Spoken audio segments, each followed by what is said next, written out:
Hello, friends. This is Sam Cheney reporting for Weaponized News today, June 6, 2025. Thank you for joining us on this D-Day anniversary. The 81st anniversary of D-Day is today. All right, what do we got in the news today? Quite a bit, it seems. We've got, well, what do we have?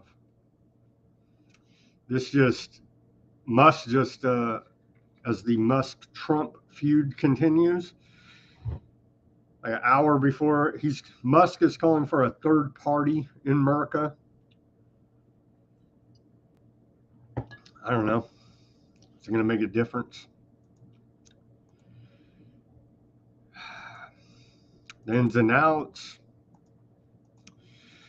of the crime syndicate known as the federal government. We got ICE videos out of LA. Anti-ICE mobs swarm armed federal agents trying to go about their immigration enforcement duties. They're not deporting enough people. Somehow, I guess the narrative out there for MAGA is that we have to pass the big beautiful bill to have mass deportations. I can't even follow their idiot narratives anymore. Job numbers came out today, all rigged, of course, as they've been forever, but especially since the 80s, as we continue to cover here on Weaponized News. On the other side of the job numbers that, of course, Trump administration's praising, over 7 million Americans are unemployed, the most since 2017. So that's not good. We got geopolitical news. We got a lot of Aardvark news today.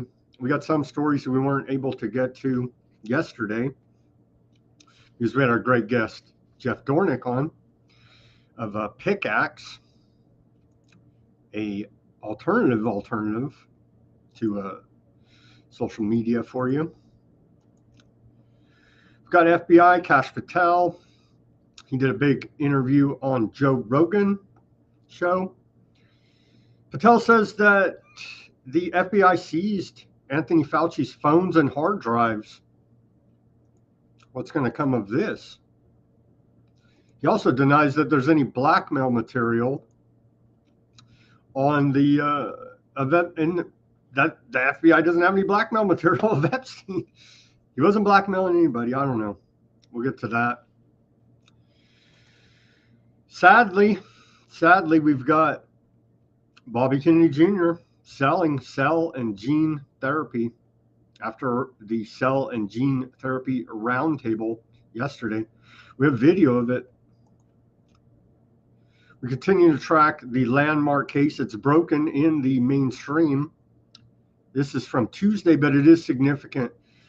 And of course, we've been covering it here on Weaponized News. The Grace Sherrera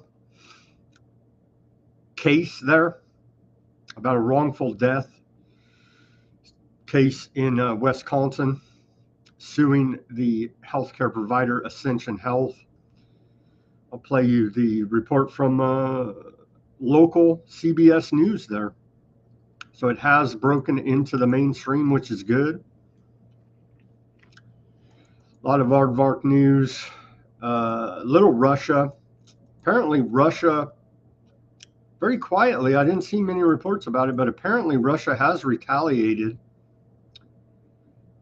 against Ukraine for the spider's web attack. 6 killed, 80 wounded. That happened yesterday. We got that. More about the techno-fascist surveillance state they're rolling out here. Palantir, more about them, more about these others. What are they called? Anduril, of course, all under Peter Thiel, all right? The great tech bro hero, Euromine hero. We got them, other reporting about this Geo Group. And so, but they assure us, and we got Alex Karp.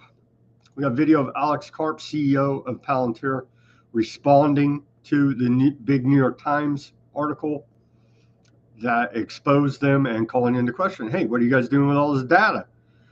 What's going on here? You're building this surveillance, this creepy, all-seeing eye system and making kill lists. And so we got his response. I don't believe anything that the guy says, but we'll play it in the interest of covering all our bases here. And then on the Aardvark news, it's beyond the pale. This story that the hotspot posted, so shout out to them, and I may have one of their contributors, hopefully, the guy that made the mini technocracy, what's the name, Mad Crab, I think is his handle. I think we're going to get him on next week. I've been talking to him, so hopefully we can get him on next week for a deep dive into technocracy. Should be good. But they posted this story or a screenshot of it, and then I actually went and looked it up, and wow. Doctors, educators, police officers, past and present members of the Knesset in Aardvark land are carrying out sadistic, satanic sexual rituals involving minors. And they talk in here, the trauma-based, the victims testifying, talk about the trauma-based mind control program that we know. We know this is how they do it, man. So, shocking revelations. Not really, but it is because I'll read through the story and show you, and it is still shocking, even though we know that's how they're running this whole thing, man. As Cash Patel says, oh, Epstein didn't have any blackmail. You know what I mean?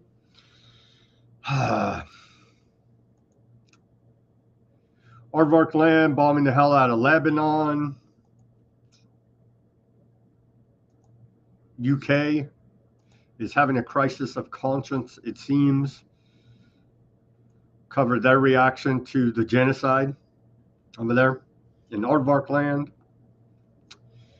All right, let's get to this day in history. Thank you again for joining us this Friday edition of Weaponized News, 6/6/2025. June 6, going back to the year 1242, 24 wagon loads of Talmudic books were burned in Paris. I don't know why they would ever do such a thing. In 1391, inhabitants of Seville, Spain, kill an estimated 5,000 aardvarks. Horrific.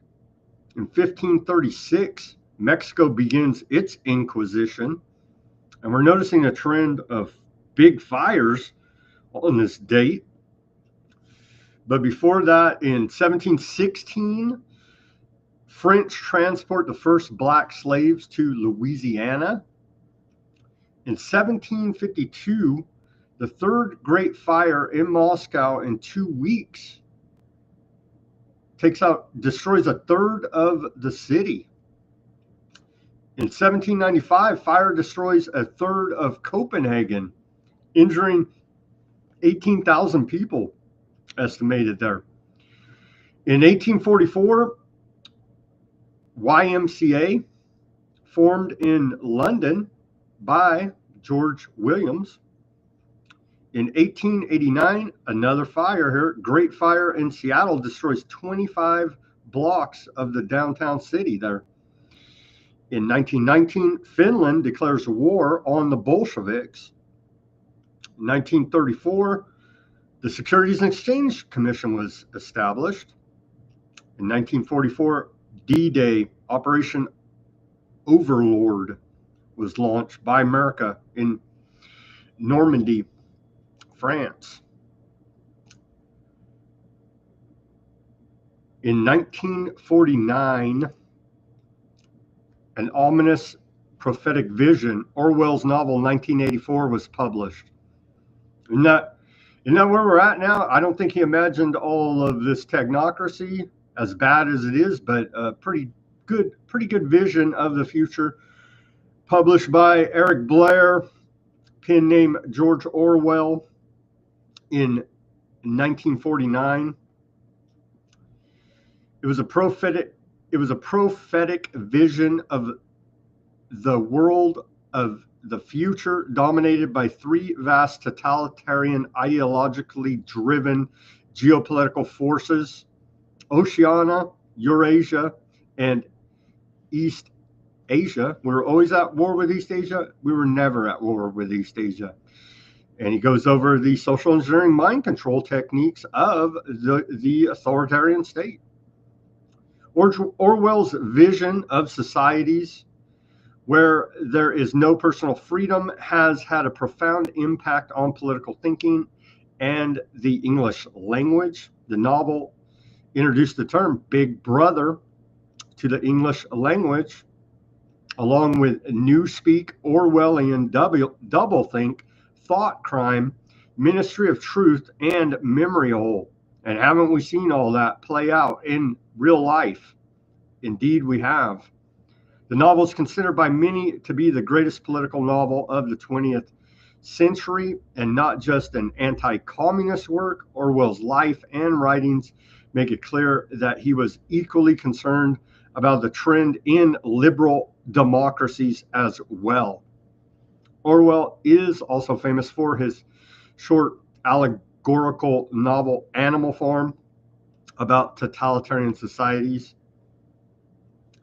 Old YouTube didn't seem to think it was a documentary when I played it. I think it was a documentary about totalitarian societies. Anyhow, published on this day, 1984. If you haven't read it, read it. I've read it twice, maybe read it again. I don't know. But yeah. Okay, continuing. Sadly, in 1968, as reported yesterday, RFK, running for president, was shot allegedly by Sirhan Sirhan, patsy of the intelligence agencies. And sadly today, RFK died from his wounds. In 1972, the U.S. bombs Haiphong, North Vietnam, killing thousands. In 1976, The Omen premieres in the UK. That's a great film if you haven't seen it. Damien, the Antichrist. And in 1988, my favorite president and yours, George H.W. Bush, makes campaign promise to support reparations for World War II to Japanese American internees. And so isn't that good and humanitarian and trying to make up for the wrongdoings of the past by George H.W. Bush? What a great American patriot president. Wait a minute. But that promise was broken by George Bush, May in 1989. Thank you very much, Mr. Skull and Bones, Mr. former head of the CIA and former president of America, George H.W. Bush. He ran the country at the very top levels for, 30 years? Something like this. A long friggin' time. So we do appreciate the fact that he broke his promise to give reparations to the illegally, I guess it was legal under their BS, the tyrannical detainment of Japanese American citizens during World War II. All right, let's get to another announcement. We'll do this before the segue. An announcement from our friends over there at Legal Man, and what's the name of their channel? Drew Media. They have launched. I don't think I'll play it today. We'll probably play it next week sometime. But they've launched for free a comedy, Barnum World feature film. And so congratulations to them. And everybody should check it out. But don't check it out before we play it. No, check it out, whatever. But I am going to play it on Weaponized News here. You can see there, Barnum World, released all over the interwebs. Here it is on YouTube. I would say go check that out. I will be checking it out over the weekend. Okay. I think that's our announcements. Let's play the segue. This is Trump at the, I don't know why they played the old clip.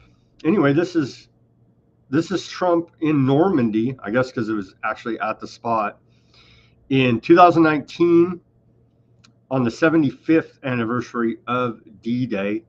I think it is, well, let's hear from flashback from Trump on this 81st anniversary of D-Day, and then we'll get to all the news for you. From across the earth, Americans are drawn to this place as though it were a part of our very soul. We come not only because of what they did here, we come because of who they were. They were young men with their entire lives before them. They were husbands who said goodbye to their young brides and took their duty as their fate. They were fathers who would never meet their infant sons and daughters because they had a job to do. And with God as their witness, they were going to get it done. They came wave after wave, without question, without hesitation, and without complaint. More powerful than the strength of American arms was the strength of American hearts. These men ran through the fires of hell, moved by a force no weapon could destroy. The fierce patriotism of a free, proud, and sovereign people.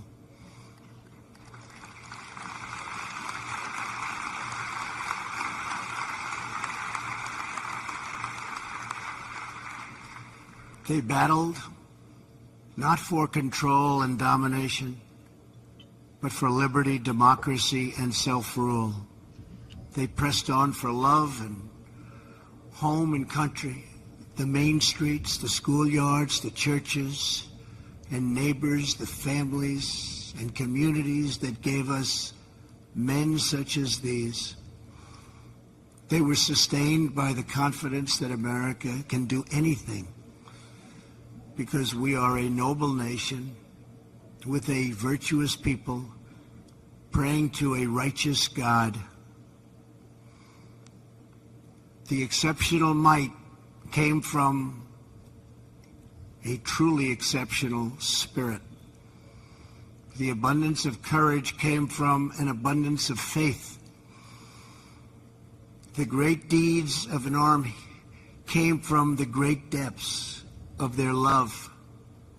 As they confronted their fate, the Americans and the Allies placed themselves into the palm of God's hand.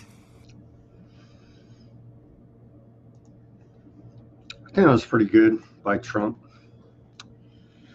So yeah, D-Day in pre-dawn hours of June 6, 1944, American and Allies forces stormed a 50-mile stretch of beach in Normandy, France, winning a critical victory that turned the tide in World War II and changed the course of history. Again, did we win World War II? Bringing over all the Nazi scientists in Operation Paperclip and other operations, bringing over a whole bunch of Nazis here to run high levels of our government agencies. So today is the 81st anniversary of D-Day. How many Americans were killed? Something like, how many were killed on this day storming the beaches? What is it? Is it Saving Private? I think it's Saving Private Ryan. There's a bunch of war movies reenacting it. Quite horrific. They're lined up in those personnel carriers, right? And just some of them don't even make it off of the boat, and they just get shot trying to charge up the beach there, fighting against fortified positions. So a lot went to slaughter. Some people say it was part of a satanic blood ritual. May have been. It may have been. 4,414 Allied troops were killed on D-Day, with a total with total Battle of Normandy casualties reaching around 73,000 killed and 153,000 wounded there on D-Day. Bless their souls. Bless their souls. All those soldiers, I believe they believed that they were doing the right thing. You know what I mean? But like I say, some of them didn't even make it out of the personnel carrier before they got shot and killed. Quite horrific indeed. So bless their souls that died on this day of D-Day, attempting to, quote, liberate Europe from the Nazis and the access of evil there, allegedly. Okay, moving on. You'll forget this guy as I will, but we're going to report it because we got a new Secretary of the Navy, John Fallon, and so this guy right here was sworn in today as the Secretary of the Navy. There you go. Okay, what do we got here? Musk again, like an hour ago on X. He's going nuts. I don't know. It's the back and forth between him and Trump. Is it all fake? Is it all political theater? Here's Musk calling for a third party. The people have spoken. Let's take a look at his. He says 80%. The people have spoken. A new political party is needed in America to represent that 80% in the middle. And exactly 80% of people agree. This is fate. How many people?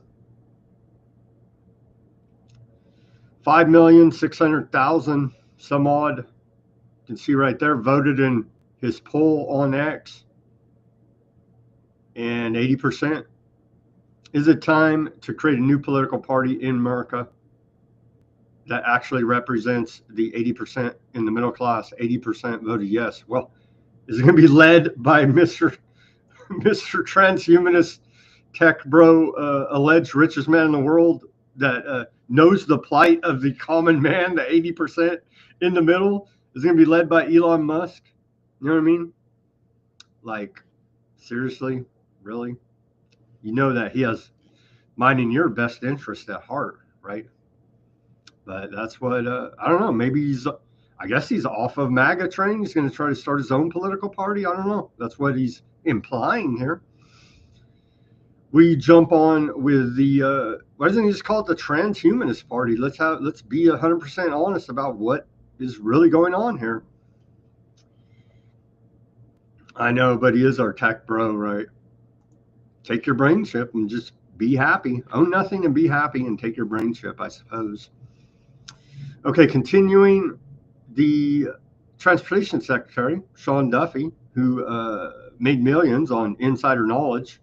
That's a side note, but I feel like it's necessary to point it out who these people really are as they act like they're actually helping us. Well, they may be trying to help us, but make no mistake, they're helping themselves first.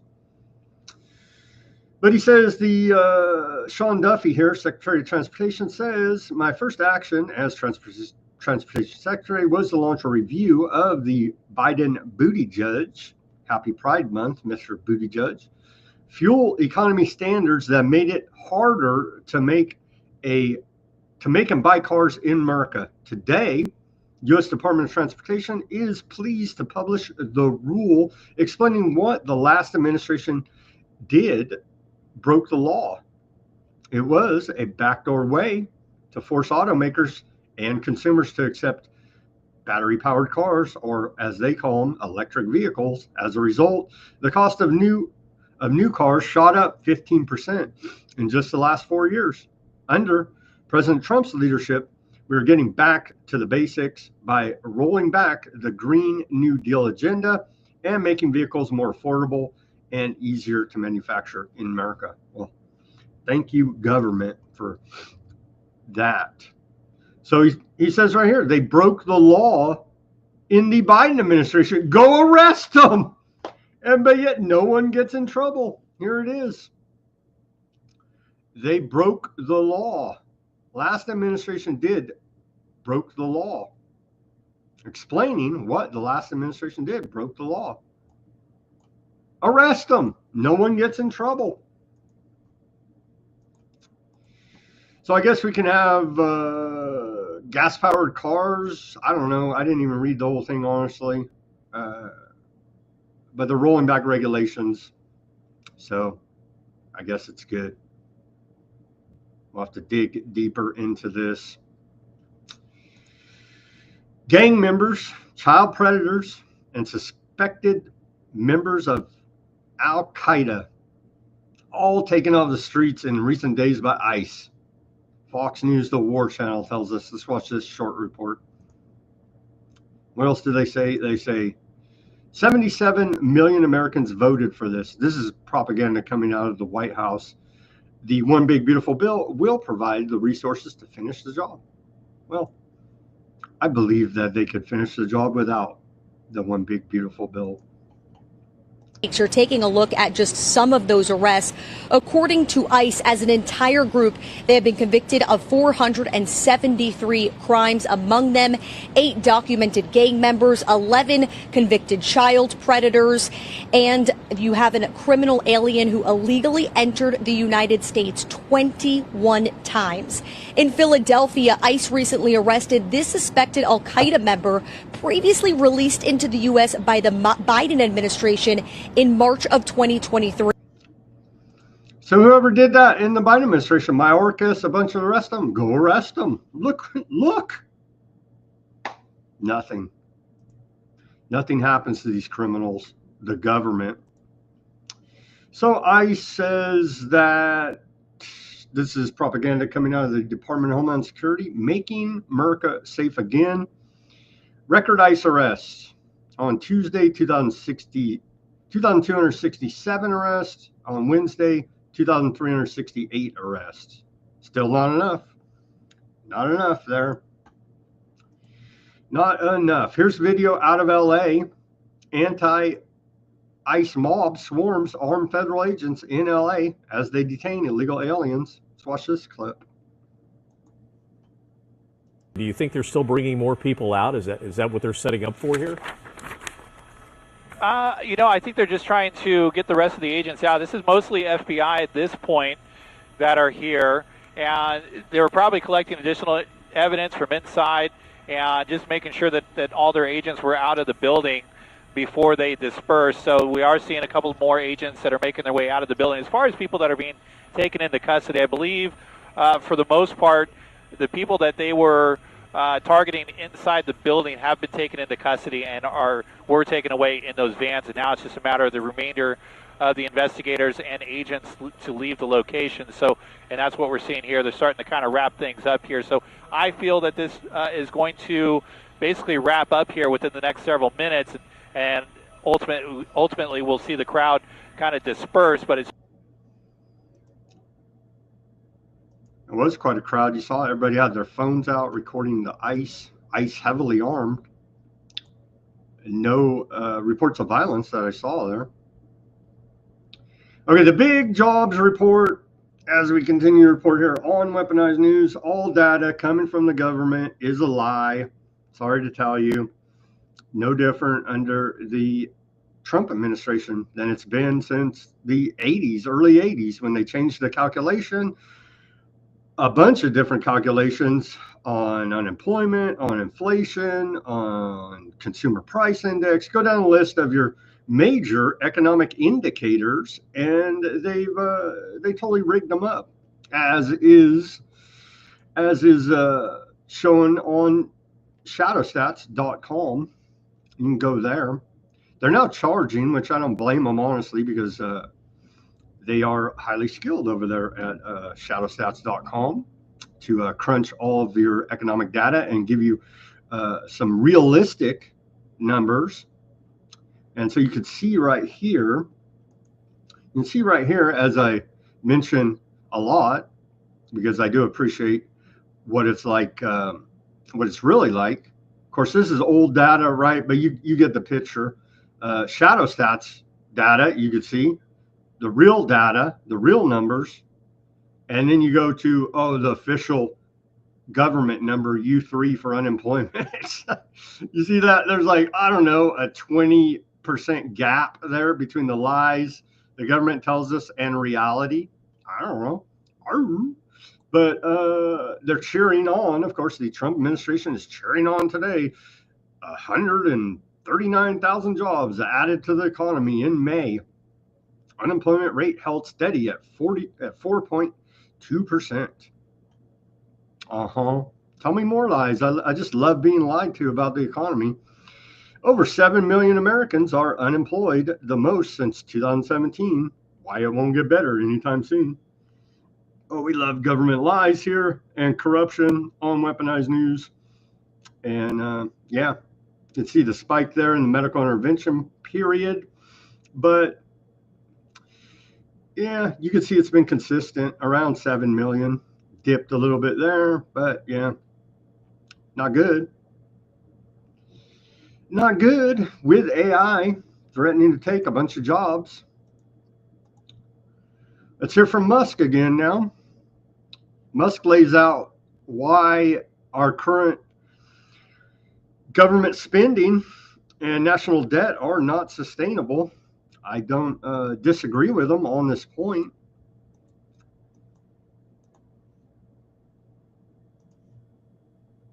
America is also going bankrupt extremely quickly. And nobody seems to, everyone seems to be sort of whistling past the graveyard on this one. You know, the Defense Department budget is a very big budget, okay? It's $1 trillion a year, DOD Intel, it's $1 trillion. And interest payments on the national debt just exceeded the Defense Department budget. They're over $1 trillion a year, just in interest, and rising. We're adding $1 trillion to our debt, which our kids and grandkids are going to have to pay somehow every 3 months, and then soon it's going to be every 2 months, and then every month, and then the only thing we'll be able to pay is interest. And if this, it's just it's just like a person at scale that has racked up too much credit card debt, and this does not have a good ending. And so we have to. It's not sustainable, the path we're on, clearly. That was what allegedly the official story, what caused the feud there between Trump and Musk. And also, they also both have giant egos as well. U.S. debt clock here. It's not sustainable. We're almost at 37 trillion, as you can see here, in national debt, the official numbers. And we continue to report all this missing funds unaccounted for out there that Catherine Austin Fitts has a continued report on. What is it? 21 trillion, the number. I'm sure it's a lot larger than that. But you can see right here, we're almost at 37 trillion national debt. And it is flying by. And the big, beautiful bill to add another 20 trillion over the next 10 years. So, yeah, none of this is sustainable. Trump announces U.S.-China trade talks in London next week. So, Taco Dawn there. Trump always chickens out. And so, maybe they're going to sort out some kind of trade deal. We will have to see next week about what is going on with China and American trade relations. Here's a story from yesterday, and I remember covering it when it went to the Supreme Court. And surprisingly enough, Supreme Court sides with straight woman in decision that makes it easier to win reverse discrimination suits. Well, she's a white woman, and so she's bad inherently, right? But Supreme Court yesterday sided with a straight woman in Ohio who filed a reverse discrimination lawsuit against her employer when her gay boss, Happy Pride Month, declined to promote her. The ruling will make it easier to win such suits in some parts of the country. Despite the political division, despite the politically divisive debate playing out over workplace diversity efforts, a fight that has been fueled by President Trump and a not unanimous coalition of conservative and liberal judges signed onto the decision. Even Ketanji Brown Jackson, she's not a biologist, but apparently she is a Supreme Court justice. She even sided with the white woman. So there again, she's selling out her race, I suppose, right? That's the narrative that they will push, the race baiters out there. We covered this story when it went there. I remember it. But so they ruled in her favor, which is good. I didn't say how much. Didn't say how much she got in this in the Supreme Court decision.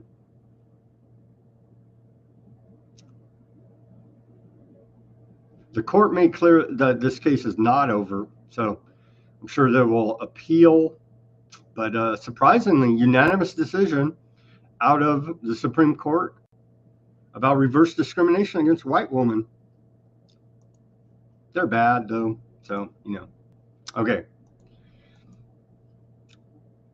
Yesterday, America issued a travel advisory warning.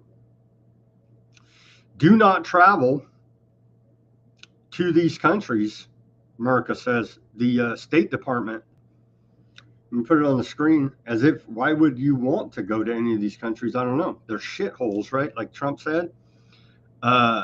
Afghanistan, Belarus, Burkina Faso, Burma, Central African Republic, Democratic Republic of Congo, Haiti, Iran, Iraq, Lebanon, Libya, Mali, North Korea, Russia, Somalia. We're bombing the hell out of Somalia right now.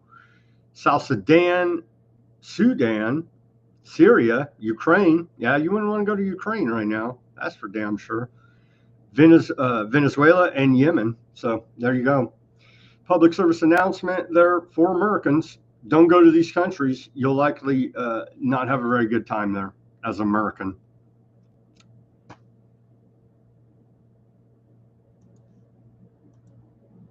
Continuing, FBI Director Kash Patel, your MAGA patriot and mine. He's going to expose the whole deep state, all of the corruption, arrest all the bad guys. Oh, no, sorry.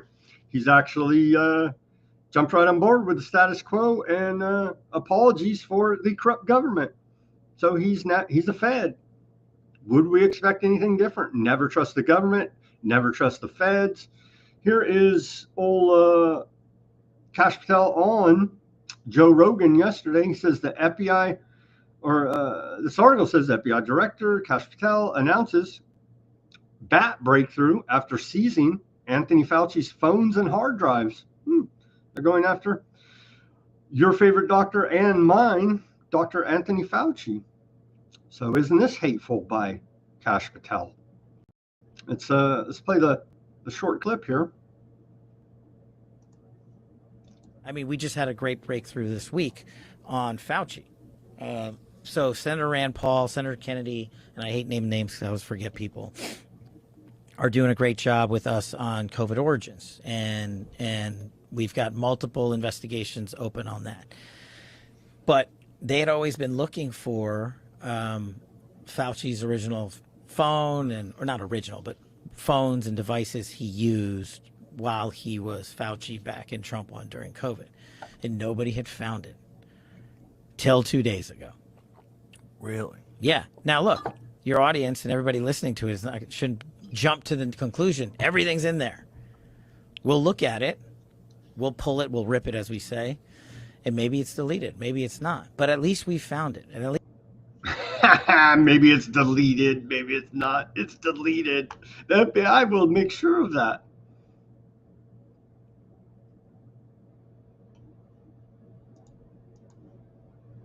He also, that is, Kash Patel said that his home was swatted.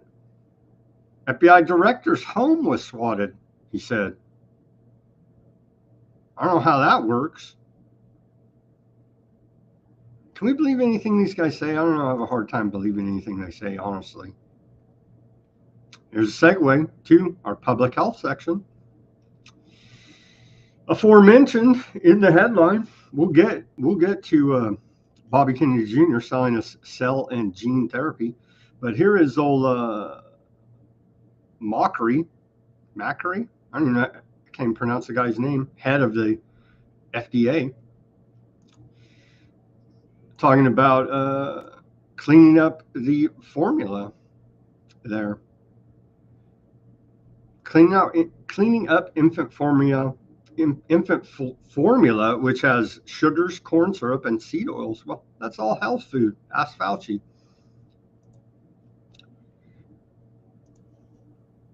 Moms want to see more options for formula. They want to see formula options without seed oils. They want to see formula options without corn syrup. They want to see formula options without added sugar.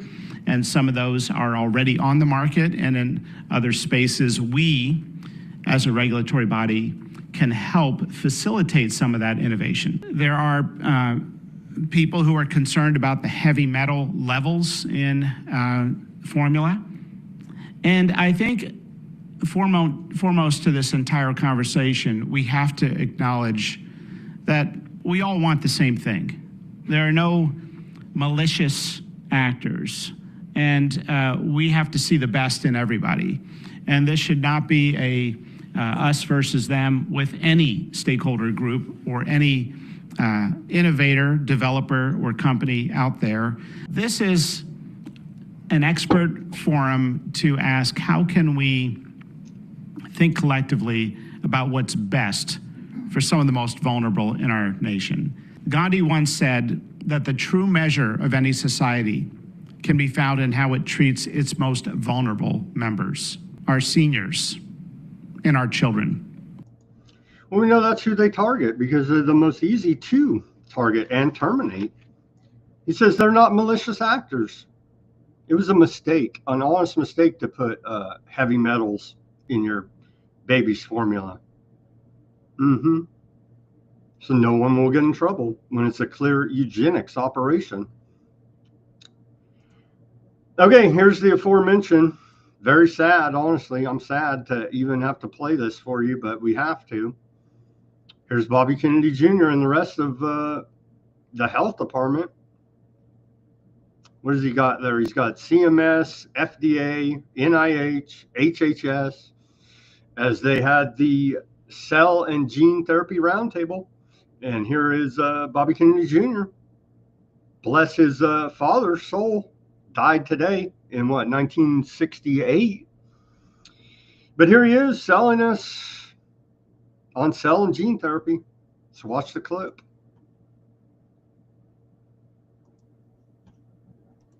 Hi, I'm Robert F. Kennedy Jr., your HHS secretary. I'm here today with three of my favorite people, Jay Bhattacharya, Dr. Jay Bhattacharya, who is the NIH director, FDA commissioner, Dr. Marty McCary, and CMS director, Mehmet Oz, and another physician. We're here today for an assemblage that we hosted on cell and gene therapy.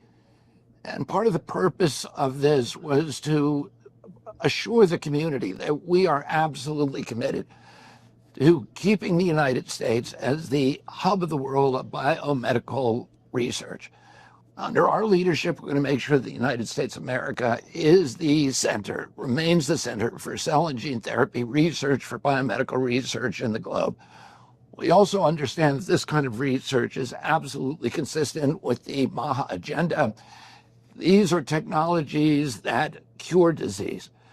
We need to move away from the sick care model where we are treating chronic disease over the lifetime of the patient and actually cure disease and make people better again so they can participate in society, so that they can fill their potential as a human being, so they can enjoy their lives and pursue happiness. This morning I had the good fortune of speaking with the family of KJ Muldoon, who is the little baby, the 10-month-old baby who just received the first CRISPR technology. That baby, KJ, was born with a genetic disease that is very, very rare. that stop him from being able to process, to metabolize proteins in his liver. And this innovative, 50% of the kids born with disease are dead within a week, and 100% are dead within a short period of time. This child is now 10 months old. I talked to the family. He was sitting up, playing with his sister. That was made possible through NIH research, and we want to make sure that that research continues, that it proliferates. We want to encourage this industry. This industry is our partner in making America healthy again and making our country the healthiest country in the world. So I want to introduce the primary host of this event. Today we're at FDA headquarters at White Oaks, Maryland, and Dr. Marty Makary. Thank you, Mr. Secretary, and I'm glad you had a chance to speak with the parents of baby KJ. This is really a milestone moment in healthcare, the first ever bespoke gene therapy for a rare, ultra rare condition in an infant. And so this is a incredible time. We believe in this type of technology and all cutting edge therapies in medical science. We're committed to it. We have to custom tailor our regulatory process to the rarity of the condition being treated and the prognosis otherwise. We believe in both the spirit and the letter of right to try. And so I'm proud to have been involved with the FDA. The FDA worked very closely with the scientists and doctors that were involved in baby KJ's success story. We were glad to see that he left the hospital 2 days ago, and we wish him very well. We're committed to cell and gene therapy, and this is a type of treatment that we need to approach as a team, which is why we're all here together. We have to think about innovative payment reform. We have to ask ourselves, how do we spend over $4 trillion as a healthcare system and yet tell people with rare conditions they can't get certain treatments? We have to ask questions that challenge deeply held assumptions in healthcare. Why does it take over 10 years for a drug to come to market? We are interested in both the root causes of disease and cutting edge therapies. And so that's why we're here. And Dr. Bhattacharya, thank you for believing in this as well. Well, thank you for having me here, Dr. Makary, and Secretary Kennedy, Dr. Oz. The technologies we're talking about were developed using American taxpayer dollars at the NIH. The fundamental advances that have led to this great success for baby KJ have built on a generation of NIH investments. And I speak, I think, for all of us here, that we remain absolutely committed to invest in the next generation so that these technologies, which right now are doing miraculous things, can be scaled, made more inexpensive, and used to address a much wider range of conditions than they currently are. We live in a time of absolute miracles. Sickle cell anemia, which I never thought we'd see an advance in, is now a curable disease, but it costs millions to make that happen. What we need is the next generation of advances, scalable and less expensive and available for everybody. And that's exactly what we're going to be investing in at the NIH. So let me ask you a question.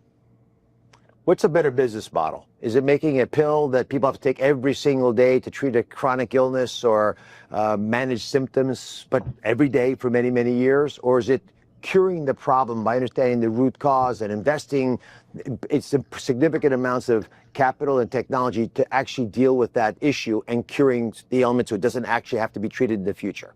The first is obviously the better business model, which is why so much money, so much attention goes in that area. And unfortunately, your government, the Health and Human Services and the different agencies that we represent has also been molded to be able to address that type of a model of treating chronic disease. What today's event heralded is a seismic shift in that assumption that we're better off treating chronic disease. Yes, we've got to come up with better business models. We've got to figure out important ways that we give access to folks. For example, with the sickle cell anemia, if you've got a cure, but it costs $2 million per child, is it the right thing to do?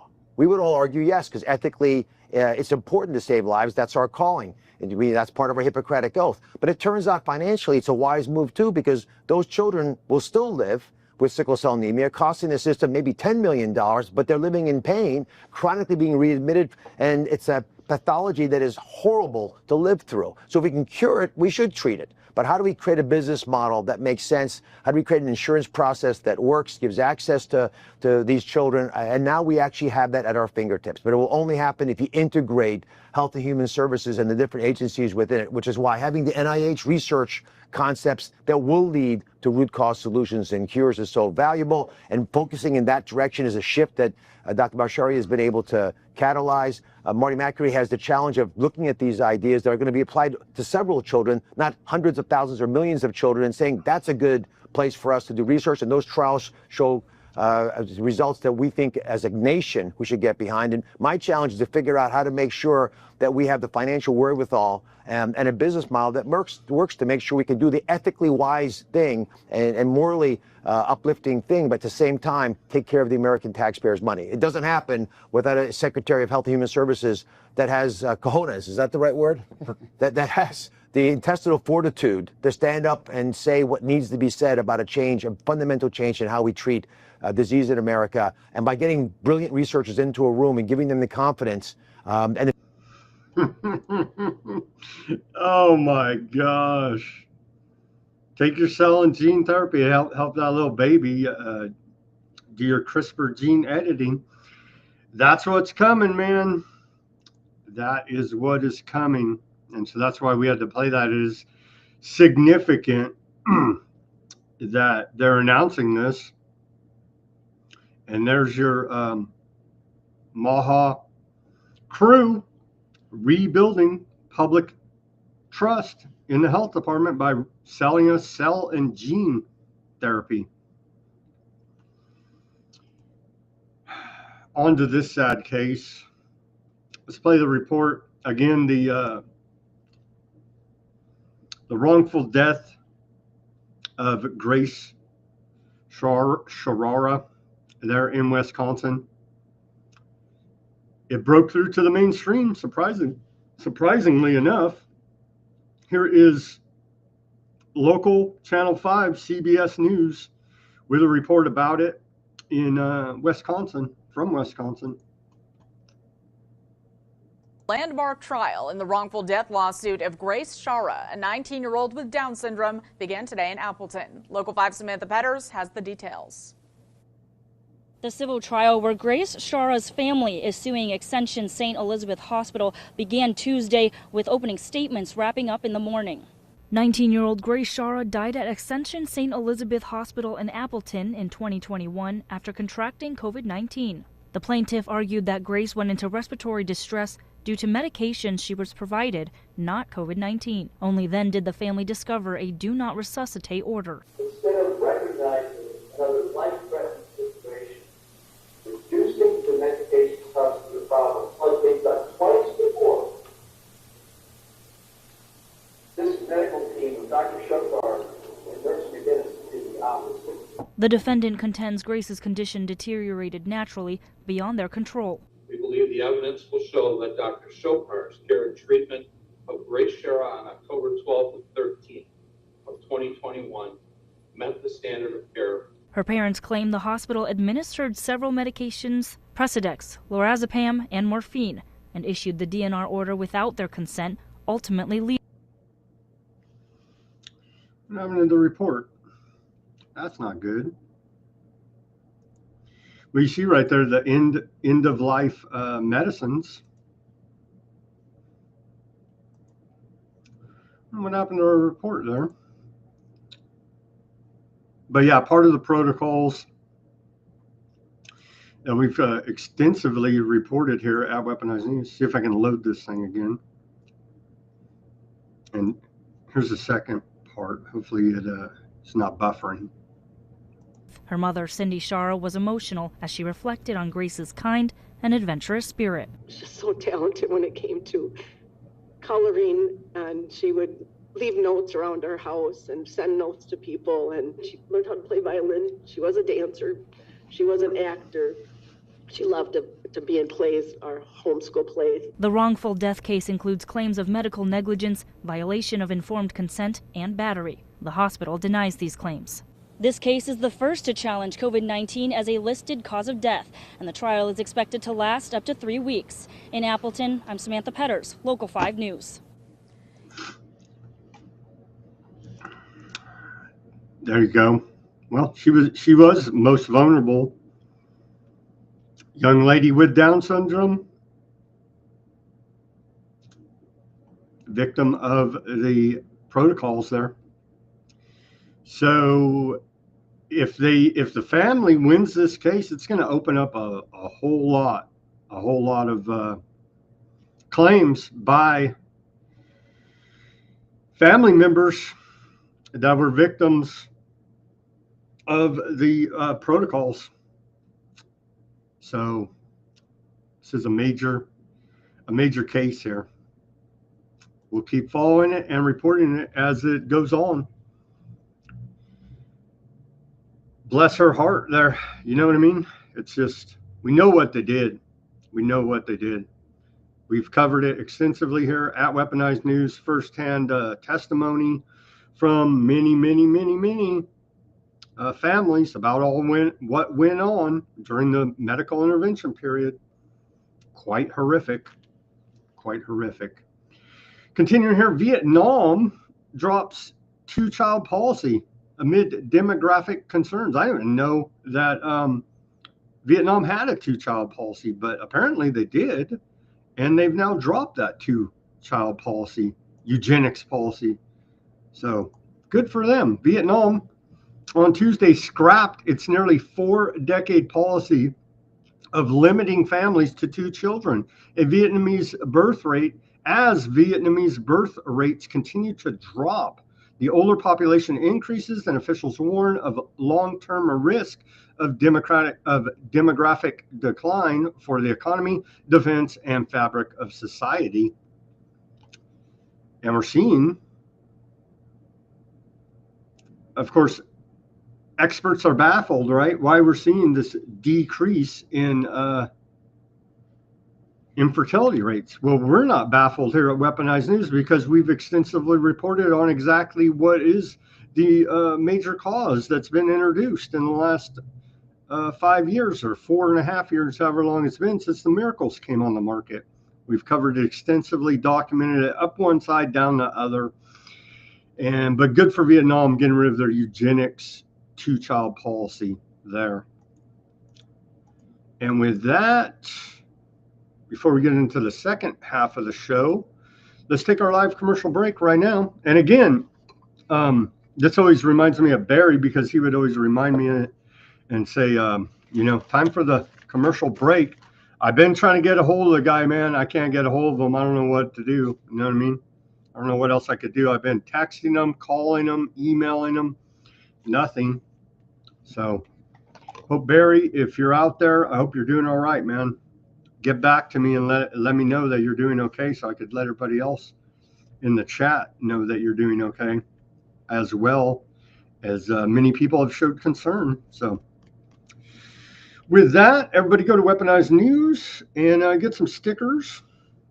I think we may shift our campaign here. I got to think about what else we're going to do, but thank you to everybody, all the subscribers. Go to Weaponized News for Pride Month. You can get your holograph rainbow sticker there and make every day Pride Month representing Weaponized News. We have the white background sticker, and we also have the clear sticker here. You can see you'll get a new one. Of course, this one's kind of old. It's the demo model.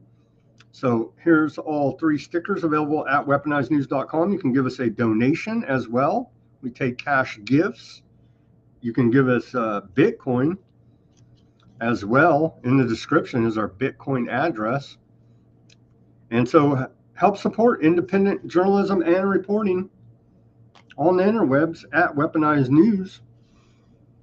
We're trying to shoot you straight here as best we can. Unlike many others in the quote alternative or independent media, we don't lick the boots of the government and have continually called them out as the crime syndicate that they are.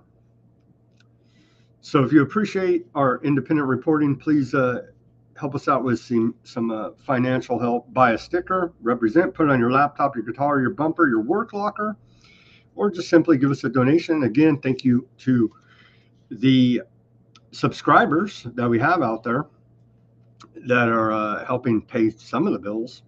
Anyway, let's now go to a commercial break from our sponsor, and we'll be right back with the second half of the show to go into technocracy, scientific dictatorship. Everybody loves that on a Friday.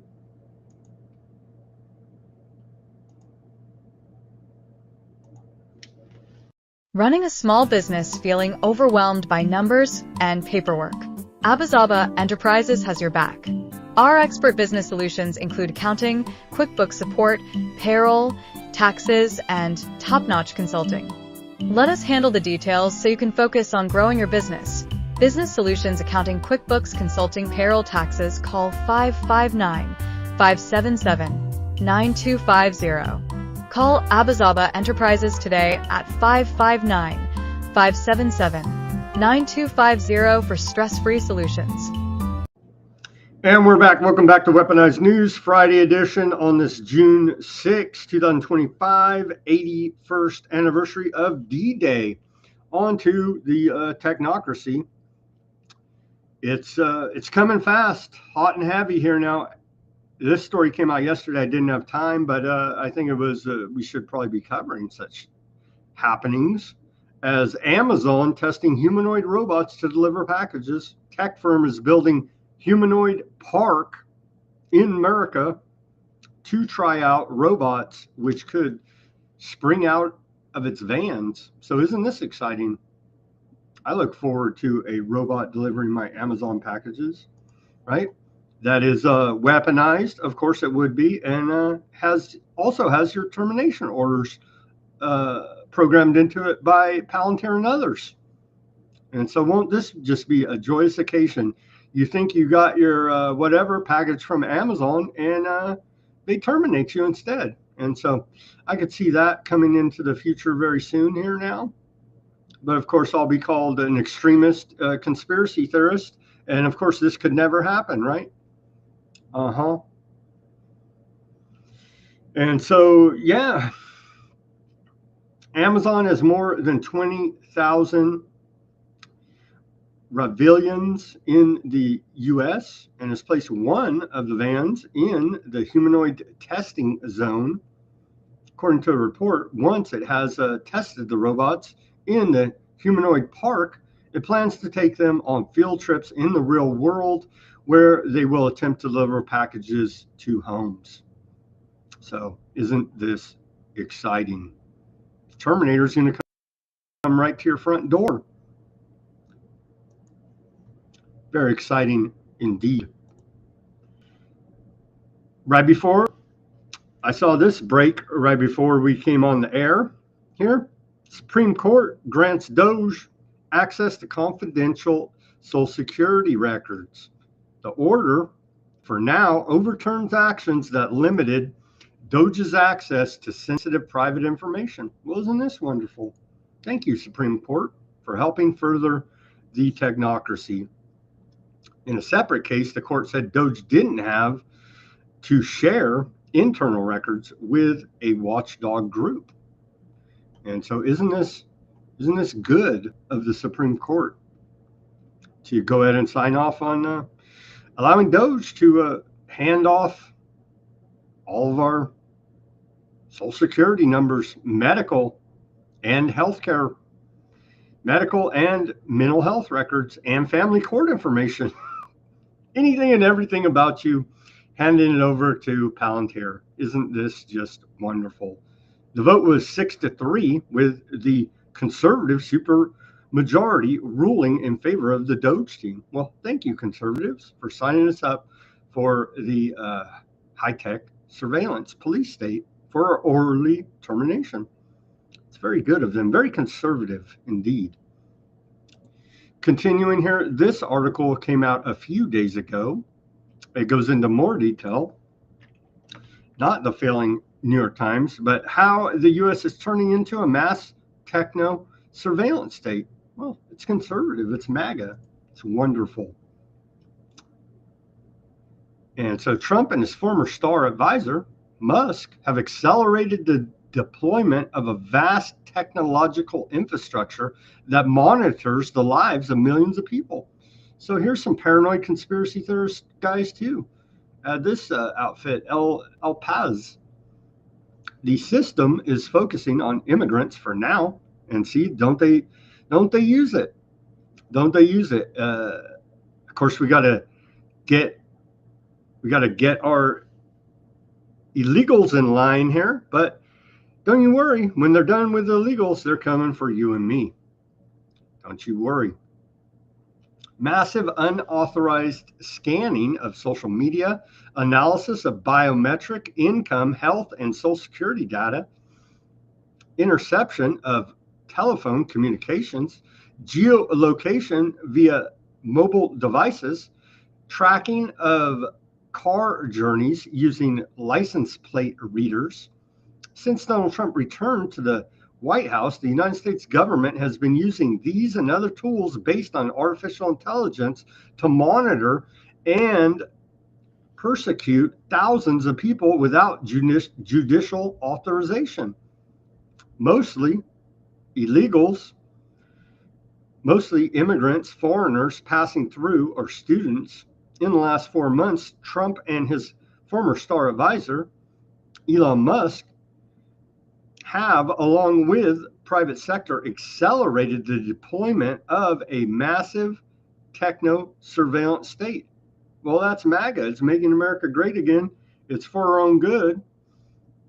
Surveillance in the USA didn't begin with Trump, nor will it end when he leaves the White House. But the Palantir systems are in place. Thank you, DOGE, for that.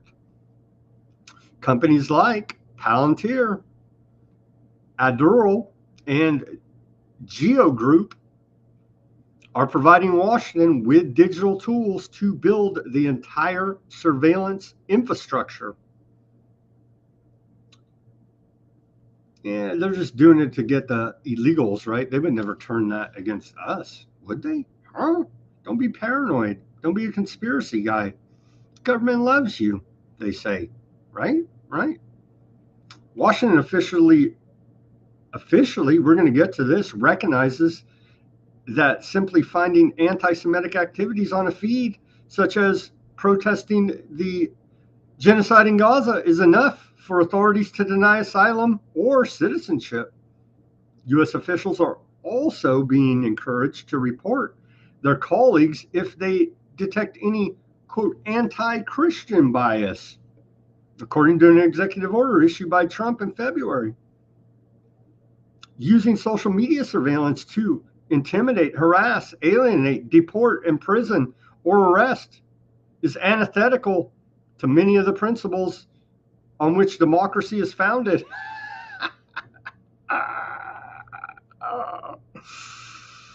They're still under the sad illusion that we live in some type of democracy. It's maybe they'll grow up here soon. They don't call it, I don't know why, because the correct term is scientific dictatorship, technocracy, the technate. They don't use these words in this El País article. They do have a lot of very juicy details, but hey guys, let's call it exactly what it is, technocracy. You know what I'm saying? Maybe they'll get there someday. But they do have a lot of good juicy details in this article. Again, I'm not going to read the whole thing here to you, but that's pretty much the summary, what I read to you. Again, Weaponized News Substack, all of the links, the link to this article, everything we cover on the show will be there in the sources section on Weaponized News Substack for further research for you, because I only have so much time in a day to cover all this stuff, right? Right. Okay. I wasn't even aware, I'll be honest with you, with these guys, but another Peter Thiel, PayPal Mafia, tech bro company here, of course, for our own good, Anduril. And so you thought Palantir was fun? Well, here's the drones of Anduril, and we'll go right to the primary source on their website, and we can see they're selling all of these different drone systems. And so aren't they wonderful?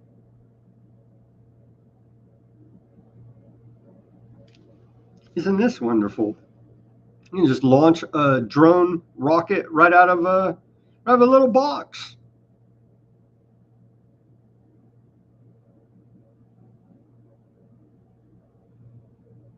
There you go. And it goes on and on.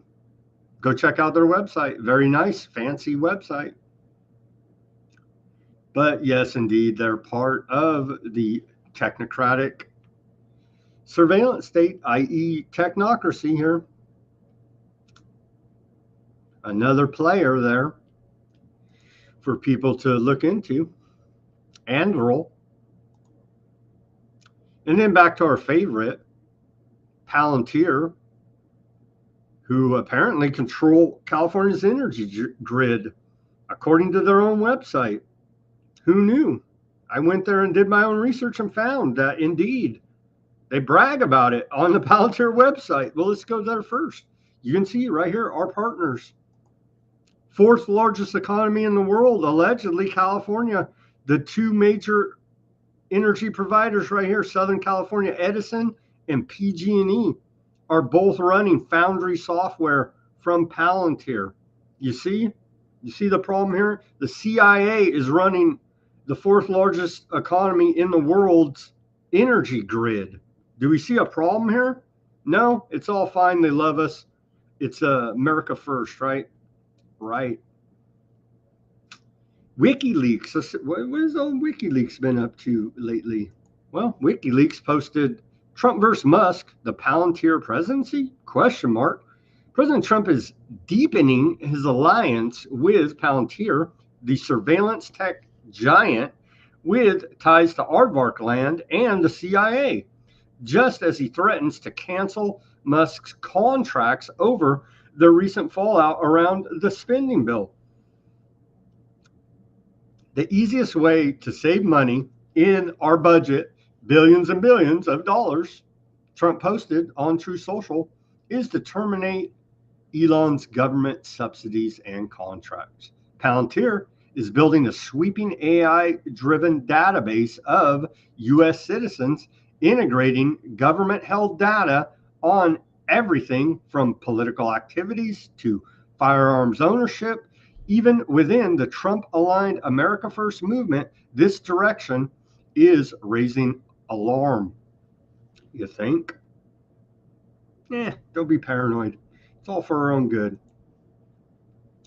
It's all for our own good. I appreciate them controlling California's energy grid, actually. And the energy rates increasing 60% over the last 5 years here for PG&E customers. It's wonderful. Here's CEO of Palantir, Alex Karp, replying to the failing New York Times article that broke it up mainstream to the normies out there about what's about. We should probably be concerned a little bit about Palantir. He says no, they do no wrongdoing and they're the good guys. Should we trust Alex Karp? You know, the Palantir platform, despite what you might read at the New York Times, is actually the most secure, the hardest platform in the world to manipulate and change. Of course, any technology can be abused. But if you wanted to abuse the technology, if you wanted to use the deep state to unlawfully surveil people, the last platform on the world you would pick is Palantir, because of the granular way we segment and put together, and the security models and the access control models that are in Foundry natively, not a built-on addendum. And by the way, that focus on civil liberties is making us really rich, which drives the woke, pagan, religious practicing, Neanderthal thinking people who ignore technology absolutely nuts on the right and the left while we're building value. By the way, I asked for permission before I went nuts from our wonderful, slightly conservative and highly substantive partner, and he gave me permission to embarrass him. He didn't realize it'd be this embarrassing. I think it comes with the territory. These are my views, not his. Okay, so Alex, let's get into that. New York Times has an article. Here's the headline. Trump taps Palantir to compile data on Americans. They paint a pretty Orwellian picture of what you and the Trump administration are doing. I was walking over here. I picked a random engineer, and I said, by the way, we have a contest. Find all the technically absolutely erroneous things in this article in 90 seconds. And I picked a random engineer. I was like, well, how many do you think you could do in 90 seconds? He's like, well, 15, 20. But leaving aside the technical, look, it's probably wrong. hard Is that for what you're them, saying? I'm sure. Well, it's not. Well, first of all, on the tech side, it is so ridiculous. I read the New York Times. It's literally like I'm a dyslexic. They might as well be hiring me to do a spelling bee. So, maybe they just have friends who are tech bros, but they can't hire on a meritocratic basis. I don't know. So that's up to them. We have a contest. Find all the errors in 90 seconds. I think somebody will find 50 or 60. But the more important thing is we are not surveilling Americans. We are not building a database to surveil. And if you wanted to do that, the last platform in the world you would buy is Palantir. And don't believe me. There you go. I'm convinced they're perfectly fine. Nothing's wrong with the databasing of all Americans. That literally everything about you, it's perfectly fine. They're the good guys. Palantir. They have the Lavender system of an AI kill system. The Aardvark army is using over there in Gaza to commit genocide. Never mind that. You know what I mean? Here in America, we trust Palantir. All right. What else do we got? Underreported as far as I could tell, but Russia did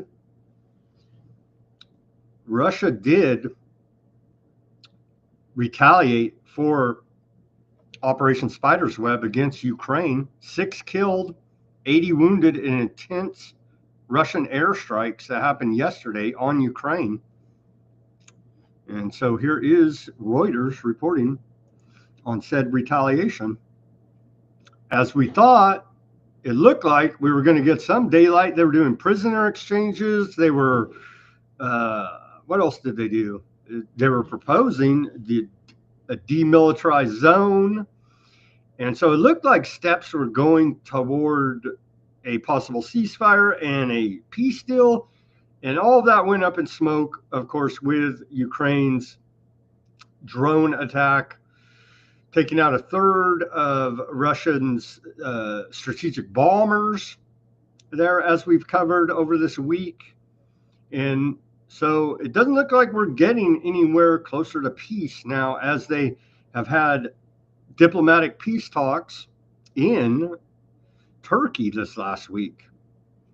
And so one day Zelensky says he wants to talk peace. The next day he says no. The next day he launches the biggest attack of the war. You know what I mean? So it's not looking good for peace there in Russia and Ukraine war. Stop killing each other. Nobody's good here. Like, come on, man. So sad.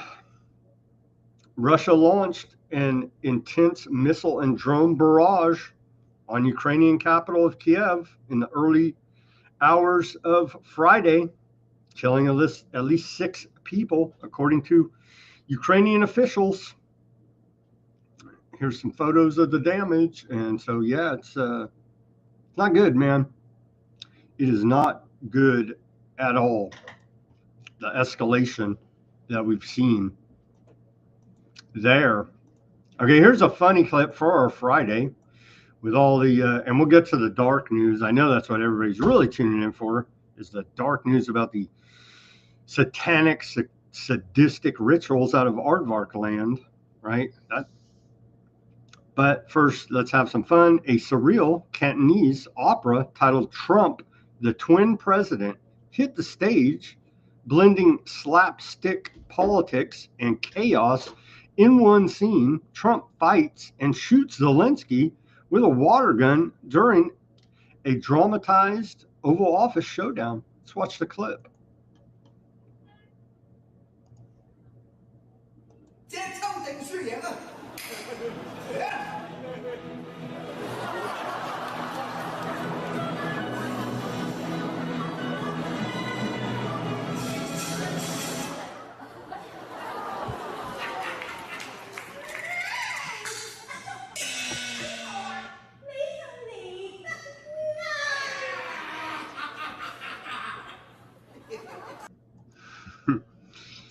So they're having a little bit of fun there.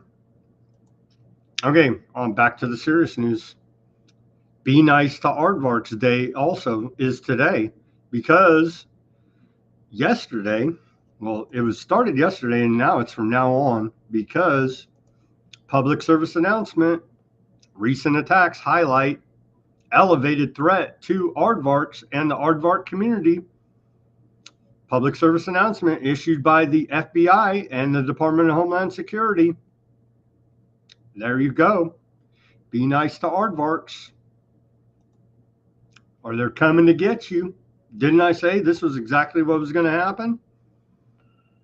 Anybody could, a first grader could have looked at the situation, these alleged attacks over the last few weeks, and said, yeah, this is exactly what is going to happen.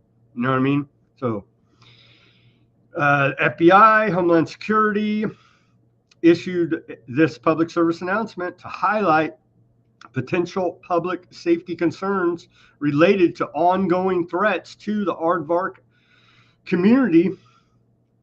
And they go over these most recent attacks. I don't think we need to rehash them again. We've covered it. So there you go. Public service announcement. Be nice to aardvarks. But the government's not going to be nice to us. The Guardian, report out of the UK Guardian, University of Michigan using private undercover investigators to track pro-Palestinian campus groups. I guess that's not the government. I'm sure they're working with the government, though. Come on. Here's video. Here's video of undercover private investigator. Well, maybe it is private.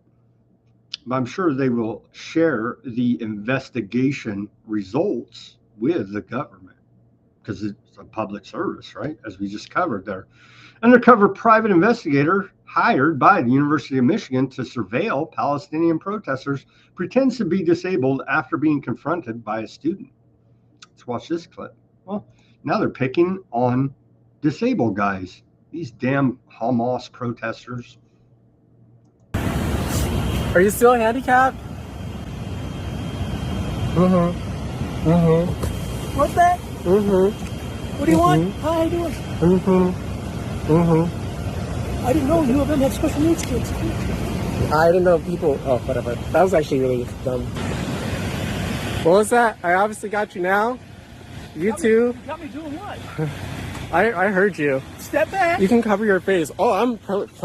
You see my arm? I'm feeling. You see the I'm extra being threatened. space? He's threatening me.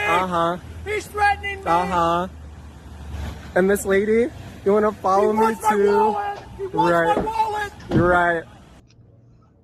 See that? That damn pro-Hamas protester was trying to steal that guy's wallet. See that? Okay, the great state of Texas, right? It's where the Patriots go to live, in Texas. But turns out they're kind of, at least the governor is a big Aardvark supporter.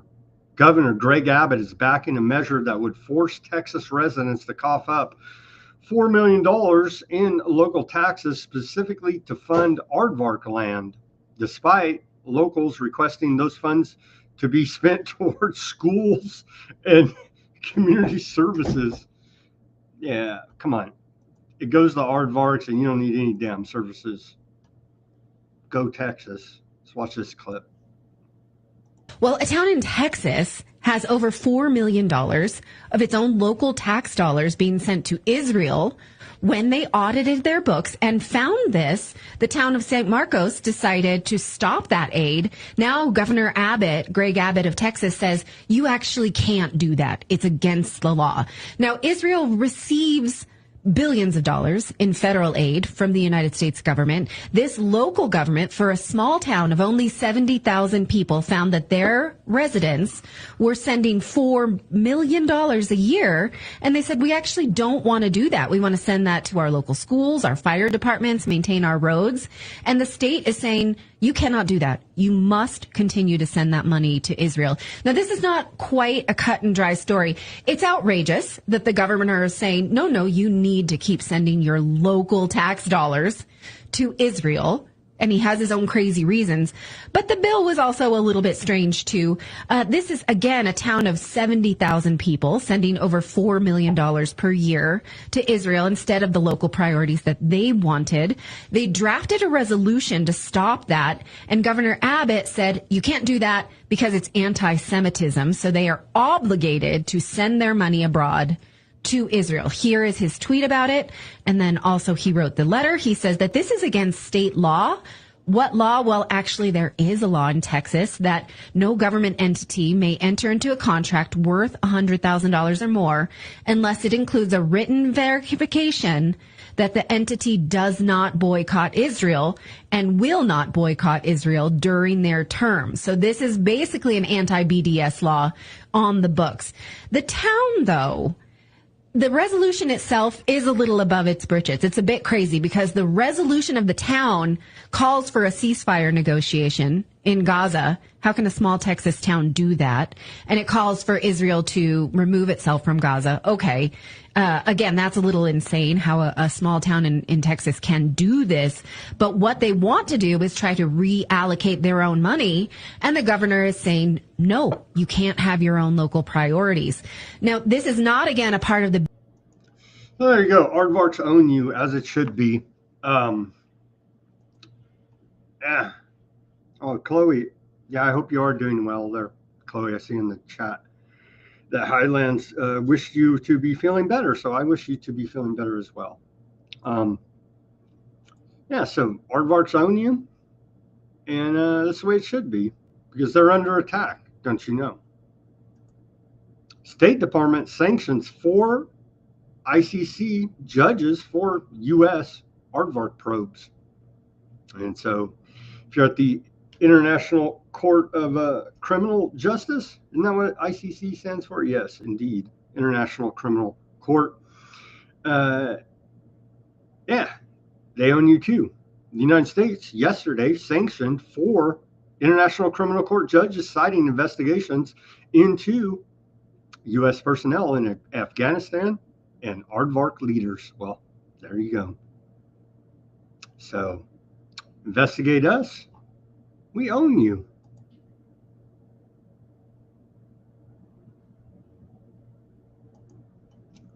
Continuing here. Oh, Aardvark Media. Again, I briefly touched on this yesterday with Jeff. He didn't really want to go into it that deeply about Aardvark land. I understand. It's a sensitive topic for many. But once you do your research, like I have, like we have on this show, then there is no question about what is actually going on there and has been going on since the founding of Aardvark land. But I understand it's a sensitive topic, so we'll give them a pass on that for now. But here's Aardvark Media confirming again, or no, this is a different story. We'll get to shocking, actually, that they're admitting, Aardvarks are admitting that they're arming ISIS-linked group to fight Hamas. We'll get to that. That's pretty shocking, I think. Maybe not. Maybe it's wonderful. I guess it is, actually. Here is Aardvark Media confirming that Aardvark Land has officially decided to block the Freedom Flotilla ship from entering Madeleine, the ship Madeleine, Freedom Flotilla ship Madeleine from reaching Gaza. That's old Greta Thunberg's outfit. She was going to try to bring some aid and raise some publicity about the genocide. Well, you're not going to make it there. They may actually just take out old Greta. Well, we're waiting to see on that. Bless her soul. הספינה שיצאה השבוע מאיטליה ועליה פעילים פרו-פלסטינים בהם פעילת האקלים גרטה טונברג עושה את דרכה לכיוון רצועת עזה. איתי בלומנטל, אנחנו חוזרים אליך בעניין הזה, ואתה מפרסם הערב לראשונה שבישראל מתכננים לעצור את המשט הזה עוד לפני שהוא יתקרב לחופי עזה. נכון, טלי, הספינה מדלין שיצאה איטליה לכיוון רצועת עזה, ועליה 12 פעילים פרו-פלסטינים, גם פעילת האקלים לשעבר גרטה טוננברג והשחקן ליאם קנינג. הספינה אמורה להגיע לחופי עזה בעוד 4 או 5 ימים, והערב אנחנו מפרסמים שבמערכת הביטחון החליטו למנוע את הגעתה לרצועת עזה. בימים האחרונים התקיימו דיונים.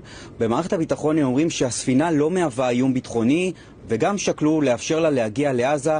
למעשה 12 הפעילים היו נלכדים, נשארים בעזה ללא יכולת לצאת החוצה בהמשך, אבל... There you go. They might be arrested. They might be terminated. You know what I'm saying? Wouldn't surprise me, sadly enough. Okay, if the UK does not take further action against Aardvark land, the UK will be legally and morally complicit in the suffering of civilians in Gaza. Health workers for Palestine group organized the signing of a letter sent to UK Prime Minister Keir Starmer and Foreign Secretary David Lammy by over 2,000 British doctors and surgeons. Yeah, I don't think they really care, do they? We've been given exclusive access to a letter by more than 2,000 health workers in the UK, including several hundred senior consultants within the NHS, and that covers from pediatrics, psychiatry, trauma and plastic surgery, which is what Dr. Rose specializes in. And their language is very strong, saying that if the UK does not take further action against Israel, the UK will be legally and morally complicit in what is happening in the suffering of civilians in Gaza. We've been given exclusive access.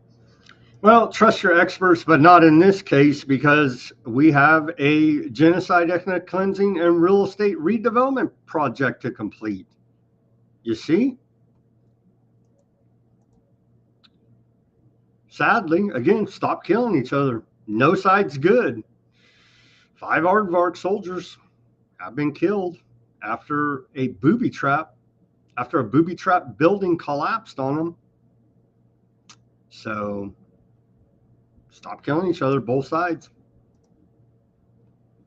Aardvark land confirms it is arming Hamas rival in operation it calls complete madness. Them and the West created Hamas. And so now they've created another terror group that down the road, well, we got to get these guys next because they're terrorists.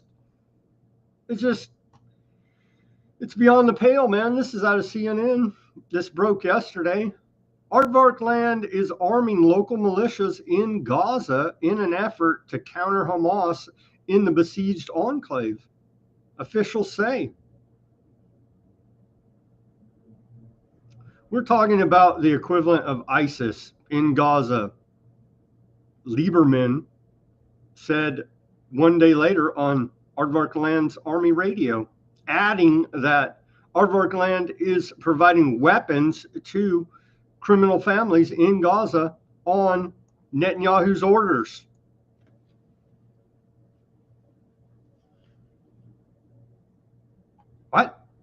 What? They're arming the terrorists? You just can't even make this stuff up, man. Here is the aforementioned Bibi. He loves it. He loves it.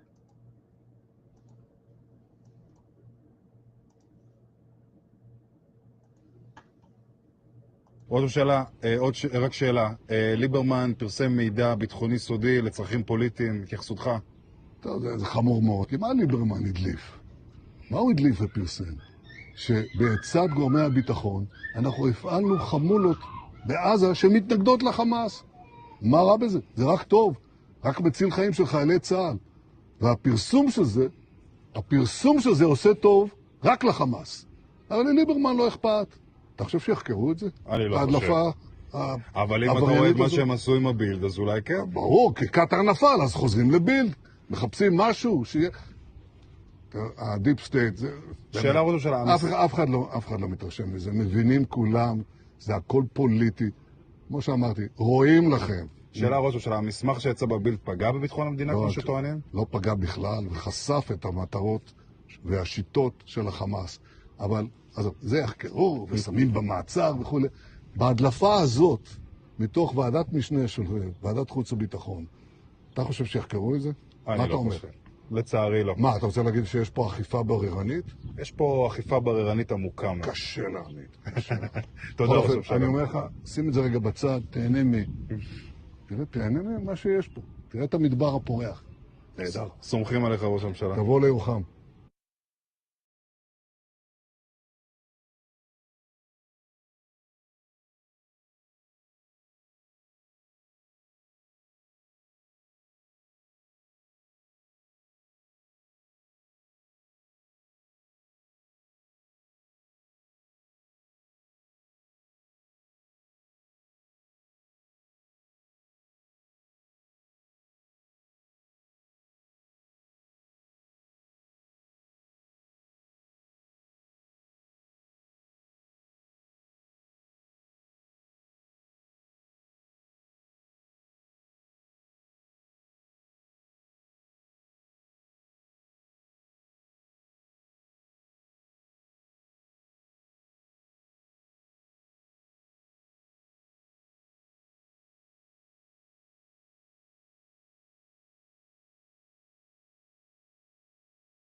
Sorry, I was muted there.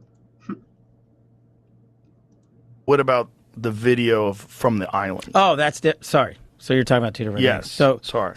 So again, we're going to give you everything we can, and people have to remember, we're not going to re-victimize women. We're not going to put that shit back out there. It's not happening, because then he wins. Not doing it. You want to hate me for it? Fine. Again, logical play out.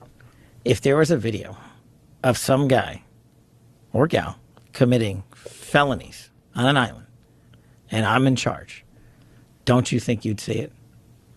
If you have access to it. If I have it, period. Right. If I have it. So where else would it be? Right. If you have it. Right. But you can't say that you have it. No, we're giving you everything we have. So far. Everything we have so far is... Have you guys gone over all the video that's available? Yeah, that's what I'm telling you. That's what takes so much damn time. Right. And is there video from the island? Not of what you want. The people out there have filled the void with, can't wait to see X, Y, or Z. Right, speculation. So there is no blackmail footage there. You saw all the DVDs, videotapes. Nah. Epstein's safe in his bathroom. Again. Right here. It doesn't exist. You're not going to see none of it. But sorry for the mute there. I was just saying that, well, I trust Kash Patel. He's a white hat, MAGA patriot. And so Epstein was, he wasn't doing a blackmail operation to blackmail the rich and powerful, working for Western intelligence agencies. Who knows what that crazy Epstein was up to? We'll probably never find out.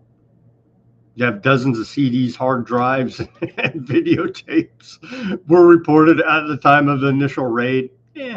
Whatever.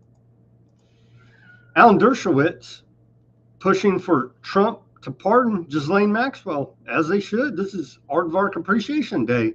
So, of course, Trump should pardon Ghislaine Maxwell for old Alan Dershowitz, former Epstein lawyer, right? Seems legitimate to me. Trump picks this. Remember this? Trump picks Charles Kushner, Jared Kushner's criminal father, for ambassador to France. That was November 30th, 2024 of last year. Remember that? Well, it is Aardvark Appreciation Day here. And so, yeah, they own you. Okay, moving on to the sad last story of the day. Thank you again, everybody, for joining us on this Friday. I do have a cat attack that happened here in the midst. So I had to be muted. But here it is. Sadistic rituals. Survivors testify to Knesset about childhood sexual abuse network in Aardvark land's religious ceremonies. What? They wouldn't do such a thing. It's Aardvark Appreciation Day. Well, turns out they would. Huh? Yeah, it's pretty bad. Let's get into it. The women described years of abuse, including rape and torture, masked as spiritual rituals, as well as systematic silencing and neglect from authorities. As the Knesset members listened to the survivors' testimony, a number appeared visibly shaken. During a special joint Knesset session on Tuesday, several women, mainly from the ultra-Orthodox and religious Zionist communities, came forward to testify about years of childhood abuse they suffered during sadistic sexual rituals performed in religious ceremonies in Aardvark land. Their testimonies, which also indicate repeated neglect from authorities, are part of a disturbing pattern documented by journalists, trauma experts, and NGO leaders. They put the rest behind a paywall, but the Aardvark Post here didn't put it behind a paywall. So we'll get into the nitty-gritty details. Survivors testify MKs participated in sadistic sexual rituals involving minors. Doctors, educators, police officers, and past and present members of the Knesset were involved in these abuses, survivors say. Several women, I think we talked about that, establishing where this came from. Well, we'll read it all because they do give the important details here. Several women on Tuesday testified in the Knesset about sexual abuse they suffered as minors as part of religious ritual ceremonies. The testimonies came during a joint meeting of all of the Knesset's Committee on Status of Women and Gender Equality.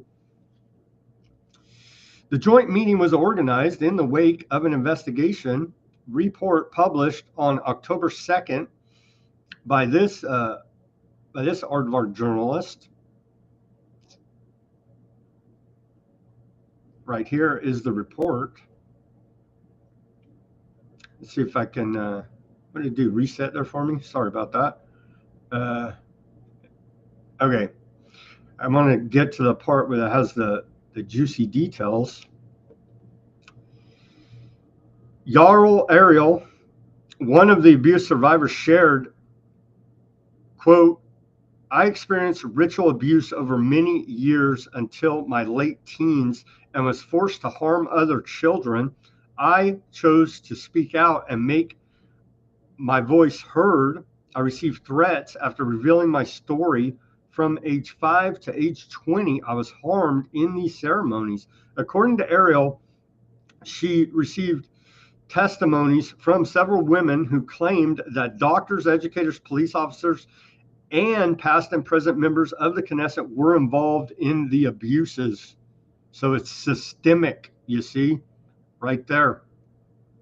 Satanic, Talmudic mind control program, traumatizing children through abuse. I filed a complaint with the police that was closed after a few months, and I know of other cases that were closed. Speaking out today in the Knesset is a historic moment. Another survivor, Ural Shitrit, testified, "You have no idea what ritual abuse is. The human brain cannot comprehend it. You can't imagine what it means to program a 3-year-old girl through rape and sadism so they can do whatever they want without anyone knowing." Right here, this is trauma-based mind control that they're doing there in these horrific ritualistic abuses. They're trafficking of me. This is still her testimony. They're trafficking of me all over the country. They move me from ceremony to ceremony. Naked men stood in a circle. My therapist, her husband, and her son harmed me. And there were dozens of other girls and boys who harmed me. There were ceremonies and rituals meant to make me, she continued. The police have known about this for a year, but they don't have the tools to deal with it. The people who will fall are very, very senior figures. These people run communities and government agencies. They threaten us. I have children I need to protect. Something needs to be set up so that we can deal with this.